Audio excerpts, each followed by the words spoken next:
प्रिय विद्यार्थियों, यह है आपकी एमए फाइनल की क्लास है, जिसमें हमने पिछली कक्षा में आधुनिक राजनीतिक सिद्धांत एवं तुलनात्मक राजनीति पेपर में से प्रथम टॉपिक राजनीतिक सिद्धांत के बारे में अध्ययन किया था, जिसमें राजनीति क्या है, राजनीति का अर्थ परिभाषा और सिद्धांत की अर्थ परिभाषा के संबंध में हमने चर्चा की थी, अध्ययन किया था। अब हम जो इसकी परिभाषाएं हैं या राजनीतिक सिद्धांत को जो दो भागों में बांटा है, उनके बारे में अध्ययन करेंगे। जैसे कि हमने पिछले कक्षा में पढ़ा था, राजनीतिक सिद्धांत है को दो भागों में बांटा गया, जिसमें से पहला था परंपरागत राजनीतिक सिद्धांत, दूसरा आधुनिक राजनीतिक सिद्धांत। ठीक है, जो है इन्हें दो भागों में बांटा गया है, राजनीतिक सिद्धांत को परंपरागत राजनीतिक सिद्धांत, आधुनिक। ठीक है, अब इसका पहला है परंपरागत राजनीतिक सिद्धांत। परंपरागत राजनीतिक सिद्धांत यह मूल्य एवं लक्ष्य को प्रमुख स्थान देता है। परंपरागत राजनीतिक सिद्धांत है मूल्य एवं लक्ष्य को प्रमुख स्थान देता है। इसमें राज्य सरकार की उत्पत्ति, उनका विकास, संगठन, प्रकार, राजनीतिक दल, राजनीतिक विचारधाराएं, सरकार, संविधान का अध्ययन, अंतर्राष्ट्रीय संबंध, राष्ट्रीय प्रशासन आदि सभी का अध्ययन किया जाता है। जो परंपरावादी है वो आदर्शवादी, दार्शनिक एवं काल्पनिक हैं।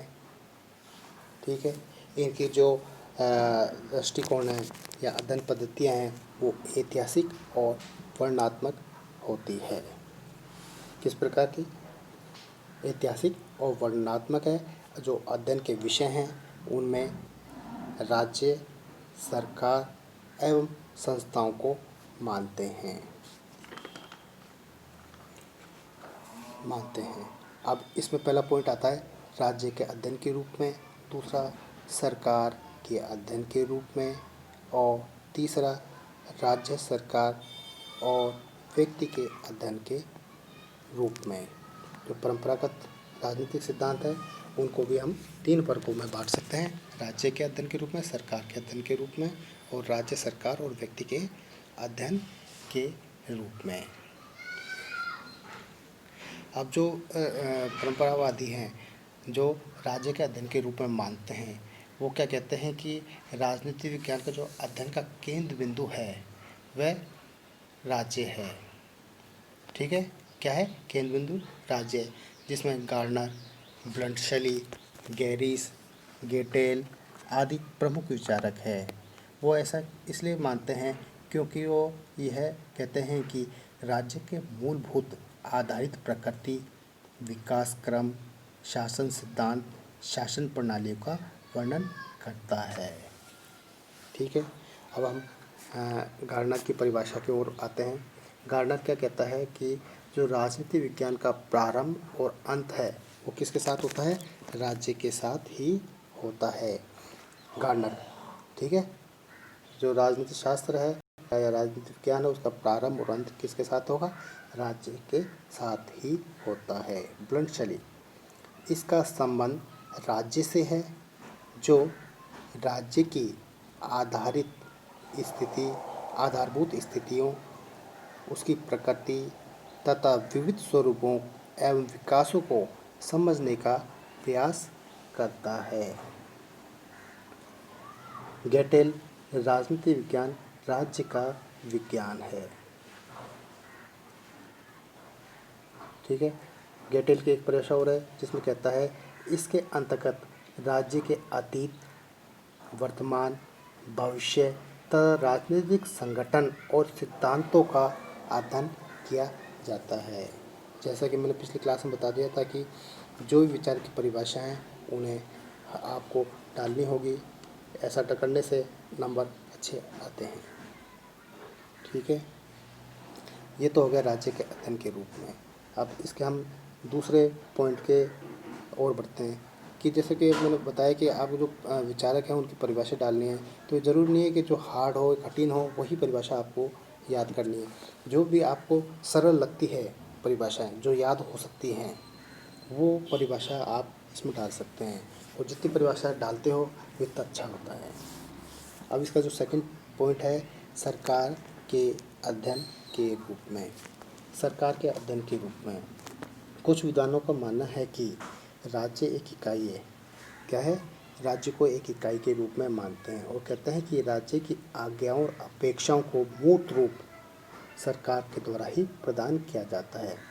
जो राज्य की आज्ञा, राज्य कोई भी आज्ञा देगा और जो उसकी इच्छाएं हैं उसको मूर्त रूप सरकार ही देगा। जैसे मान लो कि कोई भी नियम बना दिया, कोई भी कानून बना दिया, तो उसे लागू सरकार के द्वारा ही तो किया जाएगा, क्योंकि जनता बिना किसी डर के या भय के किसी भी कानून को नहीं मानेगी, तो सरकार के द्वारा उसे लागू किया जाता है और दंड का प्रावधान किया जाता है। ठीक है, तो जो मूर्त रूप है सरकार के द्वारा किया जाता है। राजनीति सरकार का ही अध्ययन है। जो इसके मानने वाले विचार को कहते हैं कि राजनीति विज्ञान क्या है? सरकार का ही अध्ययन है। इनके विचारकों में सीले है, लीकॉक है और अन्य विचारक हैं, जिनमें लीकॉक कहता है कि राजनीति विज्ञान सरकार से संबंधित विद्या है, या राजनीति शास्त्र है जो सरकार से संबंध अध्ययन है। गिलक्राइस्ट कहता है कि राजनीति शास्त्र राज्य तथा सरकार की सामान्य समस्याओं का अध्ययन करता है। किसका? सामान्य समस्याओं का अध्ययन करता है। इसलिए कि एक परिभाषा और है जिसमें कहता है कि यह शासन संबंधी बातों की खोज ठीक उसी प्रकार करता है। किसकी? शासन संबंधी बातों की खोज ठीक उसी प्रकार करता है जिस प्रकार अर्थशास्त्र संपत्ति का, जीवन शास्त्र जीवन का, बीज गणित अंकों का तथा रेखा गणित स्थान एवं दूरी का। ठीक है, तो उसी प्रकार ये राजनीति संबंध करता है। अब हम इसके तृतीय पॉइंट की ओर चलते हैं, जो है कि राज्य, सरकार और व्यक्ति के अध्ययन के रूप में। इसके जो विचारक है गिलक्राइस्ट है, डिमॉक है, पॉल जेनेट है, लास्की है, कैटवेल है, वो कहते हैं कि राज्य और सरकार दोनों एक दूसरे के पूरक और घनिष्ठ रूप से अंतर संबंधित है। इन दोनों का क्या है? पृथक पृथक अध्ययन नहीं किया जा सकता है। पृथक पृथक या अलग अलग अध्ययन हम नहीं कर सकते। इसका अध्ययन करना है तो सामूहिक रूप में इसका से सम्मिलित रूप में इसका अध्ययन करना पड़ेगा। यह राज्य को अमूर्त और सरकार को मूर्त रूप में मानता है। अब विचारों की परिभाषा की ओर बढ़ते हैं, जिसमें हरमन हेलर कहते हैं कि राजनीति शास्त्र के सर्वांगीण स्वरूप का निर्धारण व्यक्ति संबंधी मूलभूत पूर्व मान्यताओं द्वारा होता है।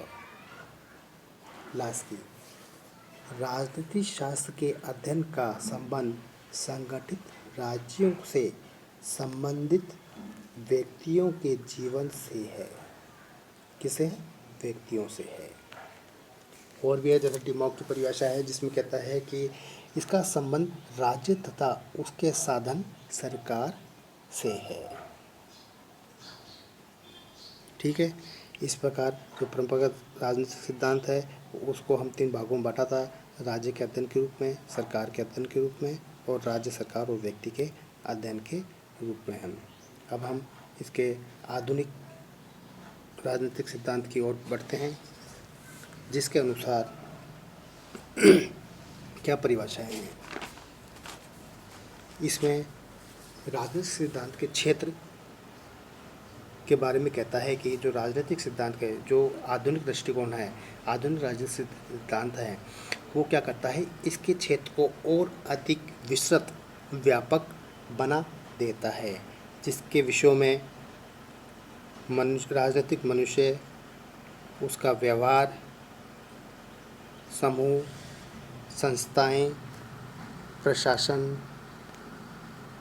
अंतर्राष्ट्रीय राजनीतिक सिद्धांत, विचारवाद, शोध पद्धतियाँ, सांख्यिकी, सर्वेक्षण आदि आते हैं। कौन कौन से विषय हैं? राजनीतिक मनुष्य, उसका व्यवहार, मतलब मनुष्य के राजनीति से संबंधित जो भी विषय हैं उसमें उसका व्यवहार, समूह, संस्थाएं, प्रशासन, अंतर्राष्ट्रीय विचारधाराएं, शोध पद्धतियाँ, सांख्यिकी, सर्वेक्षण, ये सब आधुनिक राजनीतिक सिद्धांत के रूप में आते हैं। जो राजनीतिक विचारक हैं आधुनिक के, वो क्या कहते हैं कि परंपरागत तो है, वो संकीर्ण है, संकुचित मानते हैं, क्योंकि वो केवल राज्य सरकार के अध्ययन के रूप में ही अध्ययन करते हैं, तक ही सीमित है। ठीक है, वो राज्य के अध्ययन, सरकार के अध्ययन, राज्य सरकार और व्यक्ति के अध्ययन, इन तक ही सीमित मानते हैं। जबकि जो आधुनिक राजनीतिक सिद्धांत है वो इसके क्षेत्र को क्या करता है, और अधिक व्यापक और विस्तृत बना देता है। इसमें आधुनिक राजनीतिक सिद्धांत विचारकों का मूल्य के स्थान, विषय सामग्री की व्यापकता, अनुभवपरक सिद्धांत निर्माण की सफलता आदि अनेक दृष्टियों से विश्लेषण किया जाता है। आधुनिक राजनीतिक विचारक हैं वो किस करते हैं, अनुभवपरक अध्ययन करते हैं, सामग्री है उसकी व्यापकता है, उसके आधार पर सिद्धांत निर्माण है, उसकी सफलता पर, मूल्यों के स्थान पर आदि के अनुसार उसका विश्लेषण करते हैं या अध्ययन करते हैं।